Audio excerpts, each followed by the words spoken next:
Hi, everybody. We are back with my sister Menucha to kind of really dive deeper into the things we've already been talking about because we've had such itty bitty little recordings and there's so much depth to everything we've been talking about, and they're important topics. I think that um, what a lot of parenting courses, including mine, the Nurture Heart Approach courses, help us with is what to do with our kids and how to deal with our kids. But what about us? Ultimately, we're the parents, and um, putting parenting into like a theoretical idea is something that many of us were able to do way before we had kids, right? Like, I was a perfect mom until I went ahead and had kids, you know? Um, so theory is great. How to be with kids is great. What kids deserve and don't deserve, and all the modern day psychology and everything, progressive thinking, all great.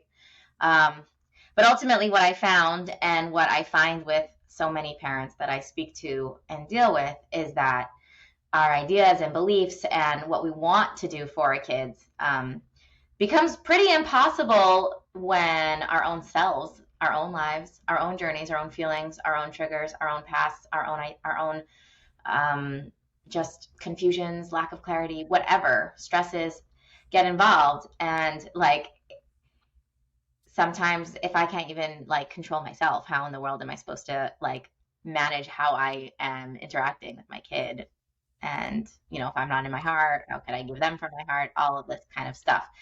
So this is why I love talking to Manucha so much, because it always ends up coming back to me, to who I am, what I bring, taking care of myself, how I see myself, and how I can better support myself being the mom, like how I could better support myself through my job of being a mother, for me to be my own support team. Something very interesting, actually, that um, I am not a therapist, but to my best of my understanding, every therapist has a therapist. Every therapist has an advisor, somebody that they speak to, and they need to have that because there's secondary trauma that happens when you're involved with so many people's intensities, so many people's traumas, issues, challenges, and that secondary trauma goes into them, and so they need somewhere to put that, to bring that. And moms, do we always have that? Like, we're dealing with, it's secondary trauma. I don't know secondary trauma, but secondary childhood stuff. Like, we're experiencing our own childhood over again, watching our kids. We're adults, but are we really adults? And have we really grown up? And there's so much selflessness, there's so much giving, and there's so much emotional subjectivity in that. Like, we love our kids so freaking much, we want to give them everything, and we judge ourselves and push ourselves when we can't, because, oh my gosh, I'm doing to my kids what I said I would never do, and I'm repeating patterns, and my kid's going to be traumatized and whatever. So heavy, so much, and even just nothing to do with parenting, the other stressors, the other things, whether it's experiencing mental health challenges, just nothing to do with parenting, our own stuff. Maybe it is, maybe it's postpartum something, or while you're pregnant, or other stuff, financial stuff, work stuff, whatever, and it's coming up and it's hard. Relationship stuff. Oh my gosh, does relationship stuff get easier after you have kids because now you have to focus on having kids? No way. Not in anybody's life that I've ever been part of. If anything, having kids makes relationships even harder. So if you are living with a significant other and you have kids, that means that relationship is even harder and demands even more. And it completely took up all of our psyche before we had kids. So now we have kids, and on top of that, we have to deal with relationships. So, anyways, what am I getting at? I'm getting at that where's our support team, right? Where's our therapist? Where's the mom that we turn to? And actually, it's an interesting idea. Maybe back in the day, living together with your sisters and your mother and everybody in the same tribe, in the same tent, you had that because you talked to your sisters and your mother. And some of us are blessed to have that. I'm blessed to have so many sisters and brothers that I can speak to, and I'm so grateful for that. And I call my mom probably like 100 times a day whenever there's anything going on with my kids. It's like, why is her throat red? What's going on? And to lean on, but also um, there's a lot of power in knowing how to support myself and how to not sabotage myself. Because I think that the expectation on ourselves to be able to do it all um, ends up sabotaging our ability to do it all. So, Yeah. all of that being said, yeah, I want to talk about being a real human while being a mom. It's one more thing. I'm talking a lot. It's interesting because like in other professions, I don't know, say you're a doctor. Now, again, I'm speaking from my, where because I'm not a doctor. But say you're a doctor, or fine, I was a preschool teacher. Let's talk about that. Yeah. You leave your home behind. You leave your relationship behind. You leave your triggers behind. You take a deep breath, you put on a face, and you walk in and you give those kids your, you use your talents, your skills, your experience, whatever it is, and you give those kids a good day. Didn't matter what was going on, even when I was like in the beginning of pregnancy and extremely, extremely nauseous and exhausted, or, obviously I was a worse teacher at that time, but you just suck it up and get through it. Like you're a professional. You're there as a teacher. You put on the face. But you can't be a professional in your own life. Like you can't not be yourself all the time. With our kids, with our families, that's where we are we. That is our relationships. That is our families. That is our safe space. That is our haven. And we care about it the most and we want to be able to give them the best of us, not, Yeah. the opposite of that. So anyway, how do we do that? How do we give ourselves how do we support ourselves so that we are able to give the best of ourselves to the people that matter the most Yeah. in the process of doing it? Like there's no break. There's no like, okay, now let me go back, let me leave my office, reset and come back. We come back. We're living life with our families. Yeah. So yeah, it's a question that's ever evolving. What are your thoughts? One of the things you said about, going in and turning off a part of yourself. Also, with our kids, there's a part of ourselves emotionally we can't turn off because when we see a kid, going through an emotional moment in a classroom, like when I was a teacher, of course I care deeply. And I know that they're going home to a home and a family that, we hope is a support system for them. And so there's a level of like trust and um, like releasing that we just have to do. Like they're not our kid. But then when it's your kid, there is nothing. They are your kid. And when they come home from a hard day, or when someone is mean to them, or when they do something that happened to you in your childhood and really really hurt you, there's no giving them off to anybody else. It's your kid. It's your thing, and just even it just being your responsibility is can bring up so much. And at least I know for me. So yeah, it's a very deep level. And you remind me of the part of it where the thing that they're struggling with is not only like it could be a reminder of something that happened to you, but also for me, it's like when my kids are me, like they are literally being the parts of me that I hate about myself or that overwhelm me about myself. And I'm like, oh my gosh, don't do that. Don't be that. Like, Yeah. or I start to spiral of like, I'm like that. Like, oh my gosh, I cannot believe I act like that. Or I can't believe I do that to people. Like, it's like all of my blind spots are just right in front of my face in my child. And I'm supposed to just be the adult and love them unconditionally. But there's so much of me that's enmeshed in the relationship. It's just so enmeshed. It's not clean cut like profession. Yeah. And someone was telling me once, and this was a very powerful visual for me. So the difference between shame and guilt, and I know that not everyone defines shame and guilt this way, but the way I define shame and guilt, and the way this person who was talking to me defined shame and guilt, was that shame is guilt is I did something wrong, I want to change that. Shame is I did something wrong, and therefore my worth comes into question. Like this defines me. This is a deep part of who I am. And what happens with shame is that the thought process is a circular thought process that goes around and around in circles. So I do something I don't like, and then I go, so for example, I hurt my kid, and I go, I hurt my kid. They're hurt. This might traumatize them for life. I'm a bad mom because I hurt my kid. This might traumatize them for life because I hurt my kid. I'm a bad mom. And this goes around and around and around and like sits as like it's like I imagine like our heart being this open space, And shame just kind of sits on top of that. And like that open space, there's no open space anymore because there's just the idea that I'm a bad mom. There's just this, I mean, imagine if someone was right in front of your face yelling at you, "You're a bad mom," like screaming into your face. Like there's no way in that moment that I could open my heart and connect to others because there's literally a person in front of me shrieking that I'm a bad mom. And that's kind of what it looks like in my mind when there's shame. It's like, it's just this circular movement. And so I can't even do differently what I want to do. So, like, if I hurt my son, and what I want to do is tomorrow speak more respectfully to my son when he does the thing that triggers me, when I'm in shame, I'm going to be worse tomorrow. Because, like, when we talk about nurture heart approach, that portfolio, what's coming into my portfolio is that I'm a bad mom and that I can't do this. And if I can't do this and I'm a bad mom, then the next day I'm going to feel like I shouldn't be around him. I shouldn't be his mom. He deserves someone different. He deserves someone better. And then how can I be different when there's someone in front of my face screaming at me that I'm a bad mom?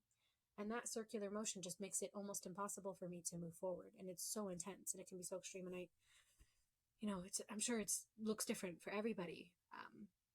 But yeah,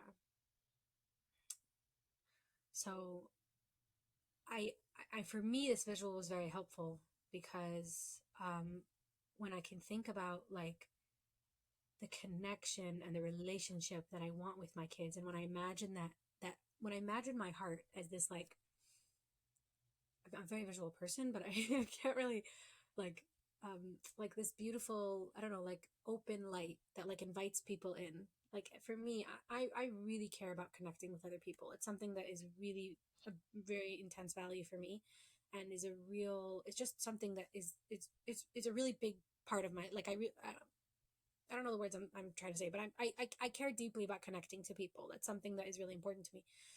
And so when I imagine the way I show up in the world, is I imagine this beautiful heart that's just inviting other people in. And when I can imagine what I want, so I'll ask myself, what do I want? I want to deeply connect to my children. I want to deeply connect to others. I want to be able to invite other people in. And this shame that's coming in is sitting on top of that. It's not it's not even helping me get to my goal. It's just sitting on top of me and like suffocating me, like it's like holding my breath. And when I can think about what do I want and how can I get there, I know for me forgiveness is that step to get there. Because if you imagine that someone said really hurt you, right? I'm sure, I mean, I know I've had this in my life, right? Someone really hurt me. And then they either like apologize and apologize and apologize and apologize, and then I say thank you, and they just keep apologizing and keep apologizing, keep telling me how bad they feel. Or the opposite, they excuse themselves, they tell me why they did it, they try and get me to comfort them. Both times there's not really any space for me to get to connect over here, because the person is sitting so intensely in their shame for having hurt me.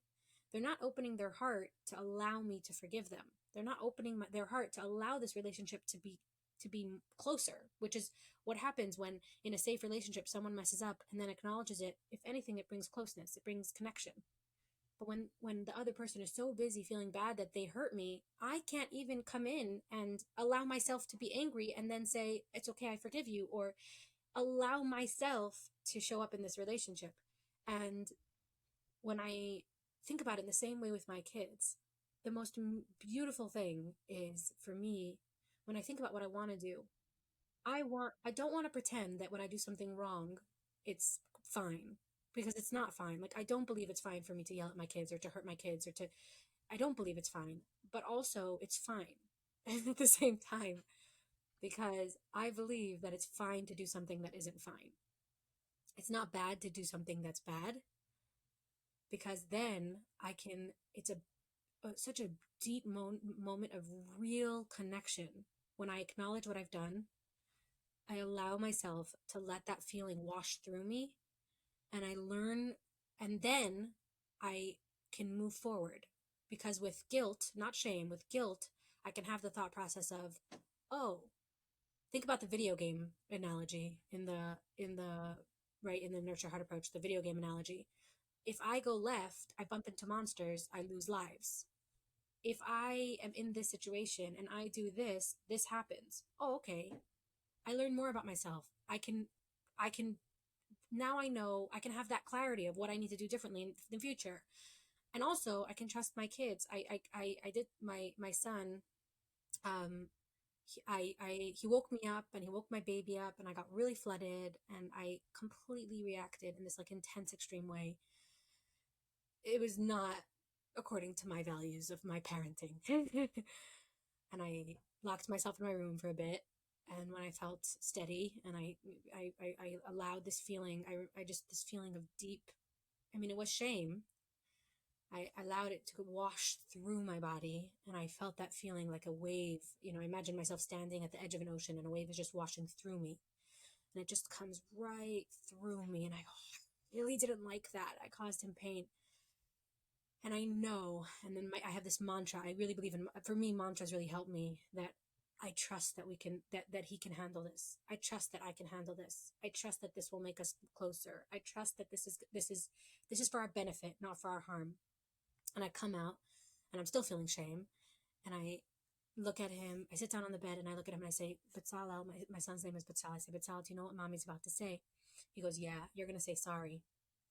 And I said, yeah, do you know why mommy has to say sorry? And he goes, yeah, because you were not nice. You really hurt Batsala.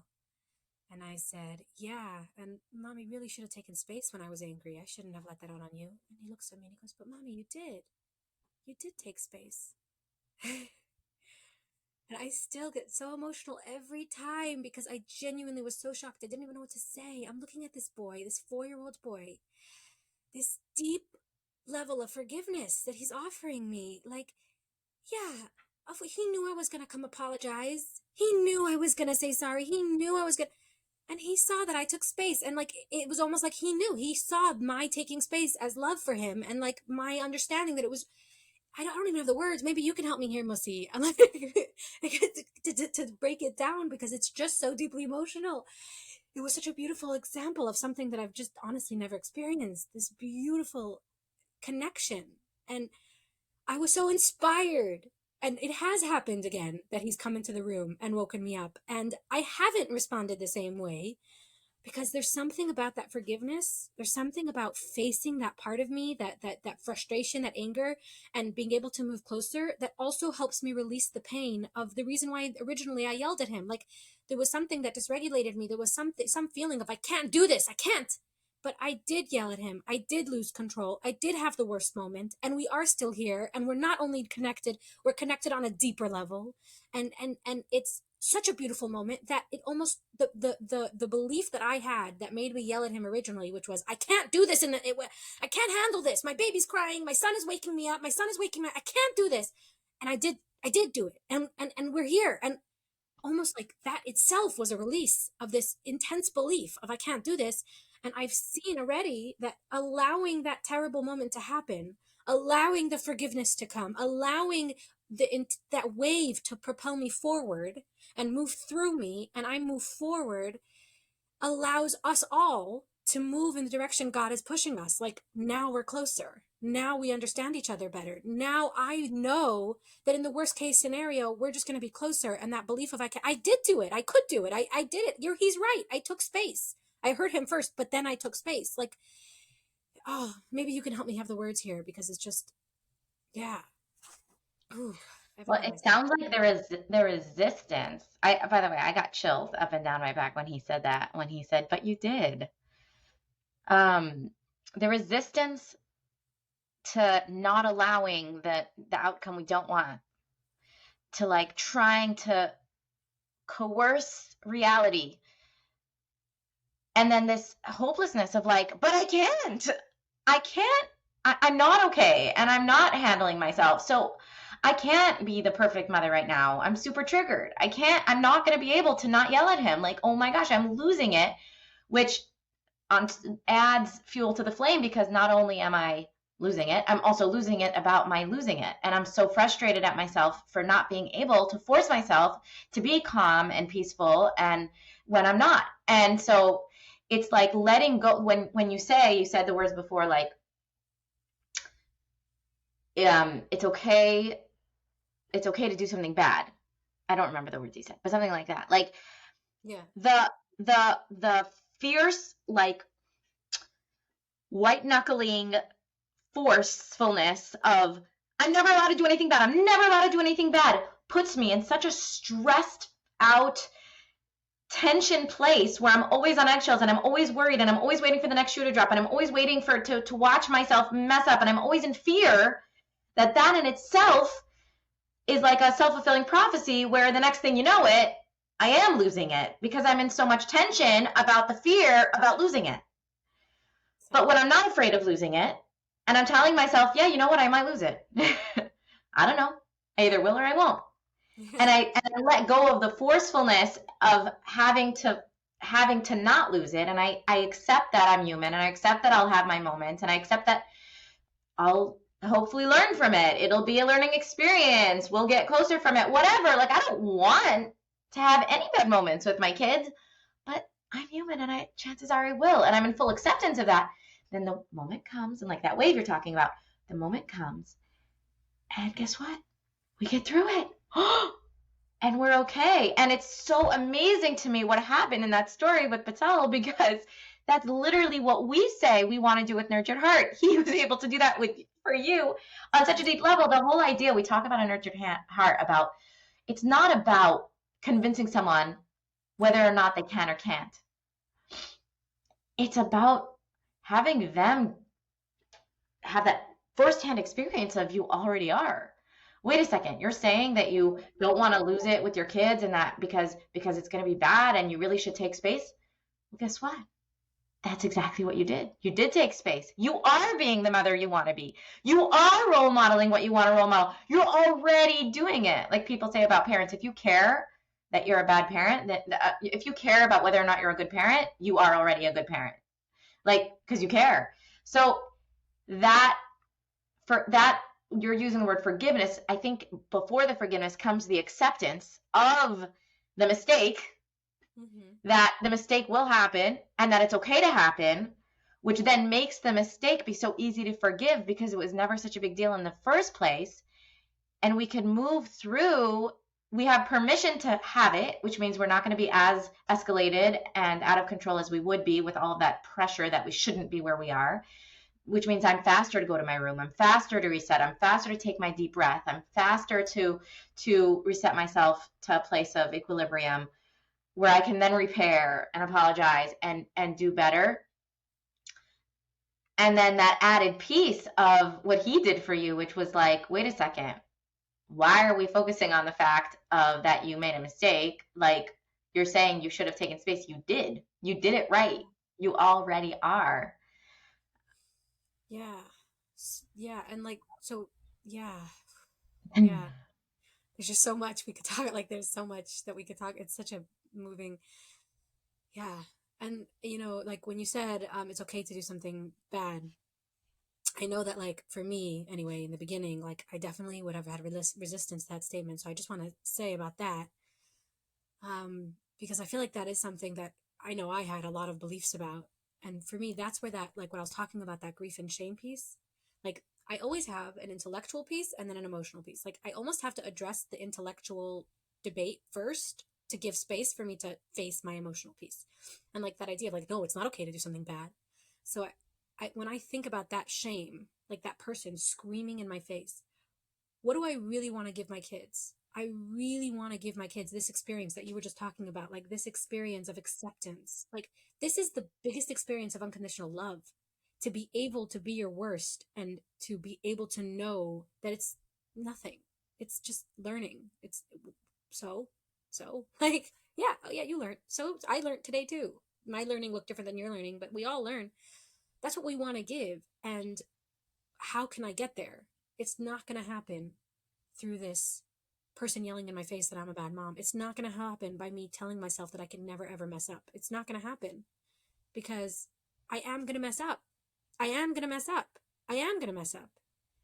So how can I give them what I want to give them is by being truly honest with myself. And that's like the logical piece. And then, like, being honest with myself, I feel like that's, to me, the emotional piece is like, the fact is that, like what you were saying, like, the fact is that we were talking a little bit about before about the whole idea of baby steps and the toll taker, that um how can I learn without falling down? And like, I love to say to myself, like, I'm learning to be a mom. Just like these kids are learning to be kids, I'm learning to be a mom.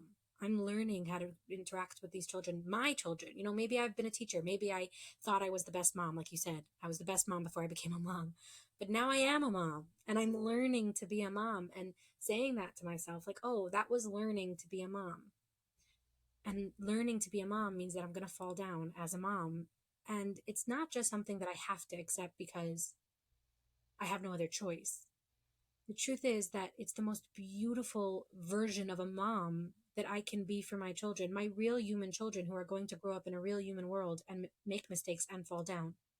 When they grow up with a real human version of a mom who falls down, admits to falling down, lets those emotions wave through their bodies, like, and gives this example of emotions being energy. And we always talk about that, you know, emotions being energy that propel us forward. Mistakes, the mistakes are what bring those up in us. Those mistakes are what allow us to tap into those parts of us that we don't necessarily want to see, and allow us to really experience ourselves and get to know ourselves and become our best selves. And all of these things, what a gift to our children to have that version of a mom, that human mom, that mom that gives them a version that gives them a, you know, the best way to teach is by example, that gives them an example of being a human in this world, that, you know, when they inevitably fall down, which they will and they have,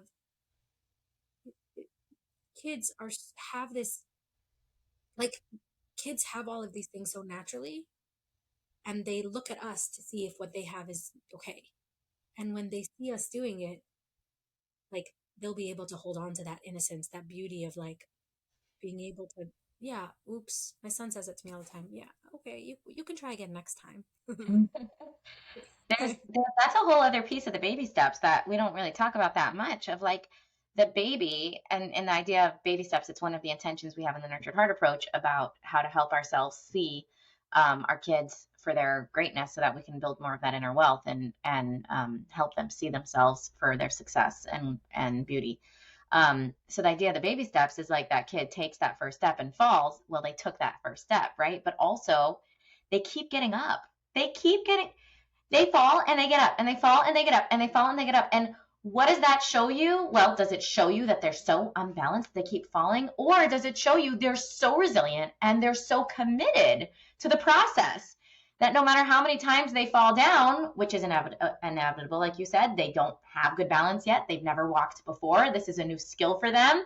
This is like learning a new skill. You're not going to have it right away the first time you try. It's impossible to learn a new skill if you're not willing to make mistakes. You will never learn because you have to make mistakes in order to get better at it. That's the only way to get better. You can't get better you can't swim on land. You got to get into the pool and feel the water and feel the weight of your body, or the difference of the weight of your body, and feel the water rushing over you and figure out how to keep yourself afloat. You've got to go under a few times and, you know, and that's the only way. You can't swim on land. And yeah, it's scary and you feel like you're going to drown maybe for a second here or there. You know, hopefully you have a supportive swim teacher, or like us as kids, we never had swim teachers. We just figured it out ourselves. But yeah, it's a little scary. Am I going to make it? Am I going to make it? But and then I made it. Yay. Is the point that I drowned for a second? No, the point is that I made it back up to the surface. The point is that I'm figuring it out. The point is that I'm learning. The point is that I keep getting up. The point is that I can fall a bajillion times, and every single time I come back to my intention of being the mom who is forgiving, who is calm, who is loving, who is connected, who is open-hearted, who is seeing the good in them, who is believing in them. Like, that is the hugest proof of my commitment to them, my hugest proof of my devotion, my hugest proof that I am a invested and involved and engaged mother, is that I fall, and guess what? I get up and I keep trying. And I keep trying, which means I'm going to fall again. I'm okay with falling. If I wasn't okay with falling, I'd probably just shut down my heart, shut down myself, be disengaged, maybe be a physical mom, right? Get them ready for school, give them their stuff, say all the right things. But to be in open relationship with my kids where I'm fully myself, wow, I'm going to fall. But I'm allowing myself to fall because that's how committed I am. I'm so committed that I'm staying open, that I'm staying engaged, that I keep trying, that I keep trying to be my full self, that I, you know, So it's like with that baby, that getting up is they keep getting up. That's where the focus is automatically. Nobody thinks of the baby and is like, oh my gosh, they keep falling. This is nuts. Can't enable Everyone's like, them. what? Right. Don't enable them. Then they're gonna fall all when they're like, when they're in high school, they'll fall on their way to school. Like, you can't enable them to fall down. Like, you wouldn't say Yeah, like you call this walking? This is not that. walking. Like, what are you? Hello? Like, okay, listen. I love that you're trying to walk, and I get that. But it would be a disservice to you if I made you think That that there's some wobbling around walking. like a drunk person is enough, because that's not enough. You're not going to be able to make it in life if you're wobbling around like a drunk person, falling everywhere. So, but then, so what? So should the baby stop walking? I mean, it's ridiculous when you talk about a baby, but that's the truth. That's what you're saying. I was never a mom before. I was never me before. Today is the first today that I'll ever have lived. It's also the only today that I'll ever live, but it's the first today that I've ever lived. All of my circumstances, all of my feelings, all of my physical aches and pains. I'm noticing things in my body. I'm like, oh, I'm getting old. I'm not old, I'm young, but there's things that I've never experienced before that I'm experiencing now in my body that are reminding me of like my mother, even just my hands. I'm like, my hands look more like my mother's hands. Like, look at those little, wrinkled. Like, wow, okay. Never had that before. We're new every day. And so that thing you just said, that learning piece, it's like, if I'm alive, then I'm going to be trying something new. And if I'm trying something new, then I'm going to fail. And the beauty in that is whether or not I'm getting up and trying. And so Yeah. I'm the coolest, most powerful warrior that I keep trying when I. If we look at like successful people and we get to know their life story, I think this is something like, that is known, that we talk about the people who have managed to succeed. Like, wow, they didn't succeed first so many times, and like a common thread is that, oh, they were able, like, they were able to just let it roll off their backs. They didn't care what other people said. They didn't, and I wonder if that's true. Like, I wonder if we actually met these people and had a conversation with them, if it's true they didn't care, or they believed in themselves enough. They believed in their goal enough, and they were okay with that mistake, or they understood that part of success is mistakes. They understood that this is part of their learning, and they were able to forgive themselves. They were able to say to themselves, like, oh, yeah, okay.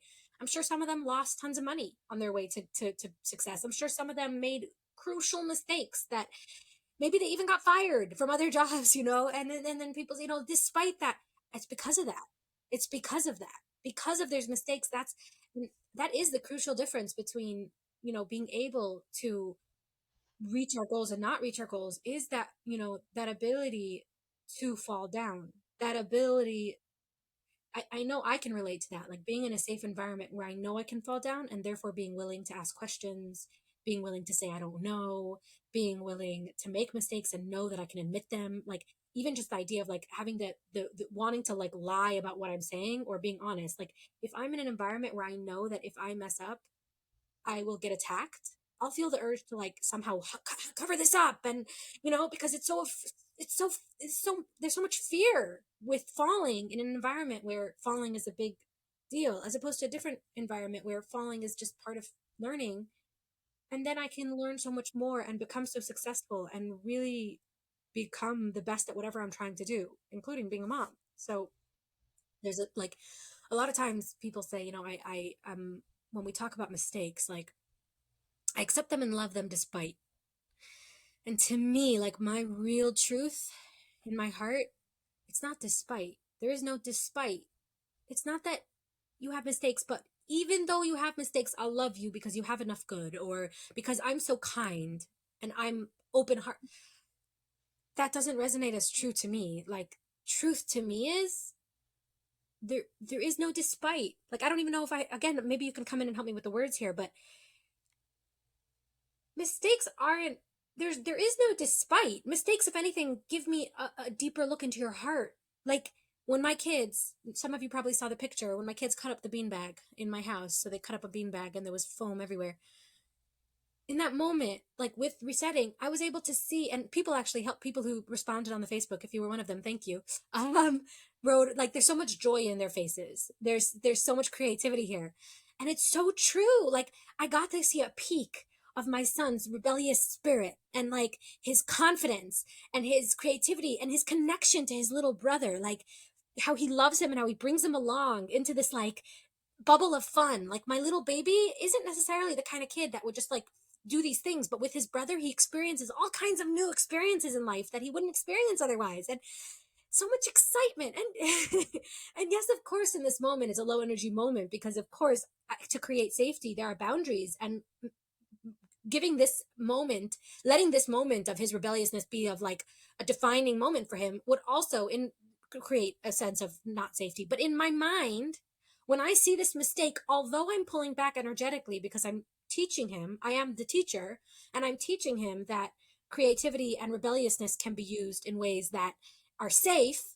At the same time, in my heart, I'm thinking, what a beautiful look into this courageous, intense, loud, magnetic heart that my incredible son has. And I'm full of pride and exploding with gratitude that like when we see mistakes and we have this idea, there's me and Mussi, we came up with this together, this idea of if you think of a piano teacher. So when you're in a house and someone's playing the piano and they keep making mistakes, like I know, or like, you know, I've lived next to people who play the violin and they're learning how to play the violin. It can be very grating because you hear all the mistakes. But if you're the teacher, if you're the piano teacher and you're sitting next to her and you hear them making mistakes, a good teacher sees these mistakes as, okay, now here is where I can come in and teach them. Okay, great. So here is where I can help them. Okay, great. So this is where we can move forward. And also they can hear the mistakes and see, wow, look how far they've come. These are the mistakes she's making, as opposed to the beginning mistakes where she couldn't even press the right keys. Now she's pressing the right keys and doesn't know how to do them in the right format. Like, wow, what a great mistake to be making. What growth, you know? When you see that mistake, you can see the growth, you can see the person, and you look at it as this incredible ability to teach, to come in and connect. There is nothing negative here. It's not that I have to stop being negative because it won't help. There isn't anything negative, and anything negative that comes up for me is an invitation for me to invite myself, to connect to myself, to give myself that experience of working through something, that wave is coming towards me for a reason. That's why stand one in Nurture Heart approach is absolutely no. There's absolutely no energy to negativity. And to me, that's about, if I feel negative, then there's an experience that God is sending me here that I get to look into, that I get to heal from, that I get to allow that wave to come through me. And that's what no energy to negativity is for me, because there isn't anything negative about my son learning. You may be doing something negative. That is a negative thing. And this is an invitation. They're pressing the wrong key here. And this is an invitation for me to help him understand that rebelliousness is great in situations where, and therefore I am going to teach him that, not in connection to this event, but I will teach him that. I get to teach him that. I'm so excited to connect with him and teach him this. But this moment isn't I'm not accepting him despite. There is no despite. I can't even say I am accepting him. There is no accept, like, I don't, maybe. You see his rebelliousness as greatness. Yeah. I think also to bring the piano to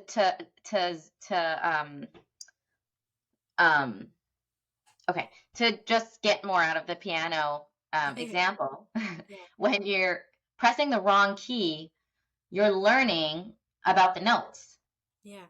It's like you hear a song in your head and then you press the key and you're like da da da, and it goes da da da, whatever, right? And it da, oh wait, da, oh no, that's not da, that's lower. Oh, now I know that if I want a lower key, it's here, right? How do you get good at typing on a key? My kids now are starting to do their homework on the computer and they're like, we can't type, we don't know where the keys are. How do you learn where the keys are? Like, keep trying to learn where the keys are. It's like, you gotta press when you press, but with the piano it's even better because the wrong sound comes out, and that's what teaches your ears and your hands to coordinate. Like you once you play the piano enough, you know automatically that if you want a certain key, you go over there. Your hand just goes over there to create that sound. It starts to connect. It's the more you hear the keys, the more likely you are to learn how to play piano faster. The more with the baby, the more they fall, the more aware they are spatially, the more they get what moves support them and what moves help them fall and how to fall safely. And every bit of the process is teaching them. Every bit of the process is valuable lessons. The falling and the standing. The pressing the wrong key is teaching you about that key, and everything about it. It's like, and I think this brings it to the next level, because there is that level of like, wow, I can repair and I can be human and I can be teaching my kids that example. But you touched on this a drop, and I think that we're gonna maybe just finish with this and spend some more time in other recording talking even deeper about this idea. But also we talk about this with some of the other on some of the other episodes, so go check those ones out. But especially the one with Stacy, my mentor. But the idea that like what's coming up for me is an invitation, like when I press the wrong key, now I know something new. Oh, now I know, like, how is music created? Someone, chances are, did the wrong thing and realized, what? Do you think the first person meant to create a fire when they scratched the Flintstone? They scratched the Flintstone and fire came out, and it was like, what's that? Like the whole editing. And then it's like, wait, let me do that again because I'm intense and because I'm crazy and because I push buttons. So let me just do that again. Oh my gosh, I created a heat. When I'm cold, that feels good. Let's do that more. Mistakes, like, it's not a that's the thing. It's not a mistake. It's on purpose. It's on purpose. The negativity coming up is on purpose. The negativity that's coming up is not negative because it's on purpose, because it can be purposeful, because it can be fuel towards me taking an even deeper stand about something. It can be fuel. It can be the ability for me to heal a huge part of myself that I never knew existed. It could be the fuel for me to love myself more, love my kids more. I don't know what it could be, but I'm so glad it's here. Thank you. I'm so glad I fell, because now I know something that I never would have known. Now I have access to a part of me that I never would have had a part of. There's now I know about my kid that they have this rebellious streak, and I can appreciate their confidence and their ability to think out of the box. Now I know about them that I can not worry about them in certain parts of their life because they have this trait. Like, now I know that I can give my kids opportunities to use this in a great way. It's like I've learned about them. And they've learned about scissors and about bean bags and about property and about themselves. It's just like it's all good. It's all for a purpose. It's all purposeful. And that's, I think, a very big piece of nurtured heart that is being, I think, focused at like the higher levels, like what Howard's talking about a lot right now, is this idea of like purposefulness. It's not good, it's not bad. It can all be for a purpose. It can all be to serve us, the world, God, whatever you're serving. Like, it can all be used. So yeah, so let's wrap this all up somehow. Let me see if I can do this in a really big sentence. This is a really fun conversation, Menucha. Listeners, if you have anything you want us to talk more about specifically, please do send an email to me. You can respond, actually, I think on Spotify at least, there's a question you can answer that I'll receive, but you can also send any questions you have to Q&A with Mussi, and it's spelled QANDAWITH MUSSI @gmail.com. And I'll put it, we'll try and have conversations about that. But to wrap up what we talked about here, just like being a human while also being a mom, or being a mom while also being a human. And the fact that it's impossible, at least for most people, to not be a human while being a mom, meaning to do it professionally, to do it perfectly, to have it all neat and clean with their whole heart, with being fully engaged, with being fully open. That's not possible. Doesn't have to be a liability. It could be an asset, because in this process of falling and learning about ourselves and learning about our kids, and our kids learning about themselves and learning about us, there is so much to be learned about love, about acceptance, about purposefulness, about forgiveness, about real life, that brings us closer, that it doesn't have to be one way or another way, that it doesn't have to be all neat and clean with, crisp little corners. It can be messy and it can still be beautiful. And that I think also that guilt instead of that shame, where it's like, this is a great thing that happened. I can now be an even better mom. I can now be an even better person. I can either turn inwards or outwards, wherever I need to go with this, because I am better for it. So thank you, intensity. Yay, intensity. Thank you, Menucha. If anybody wants to reach Menucha, you can email Menucha Klyne, NHA at gmail.com. Is that right? I'll put it in the show notes as well. And talk to you next time.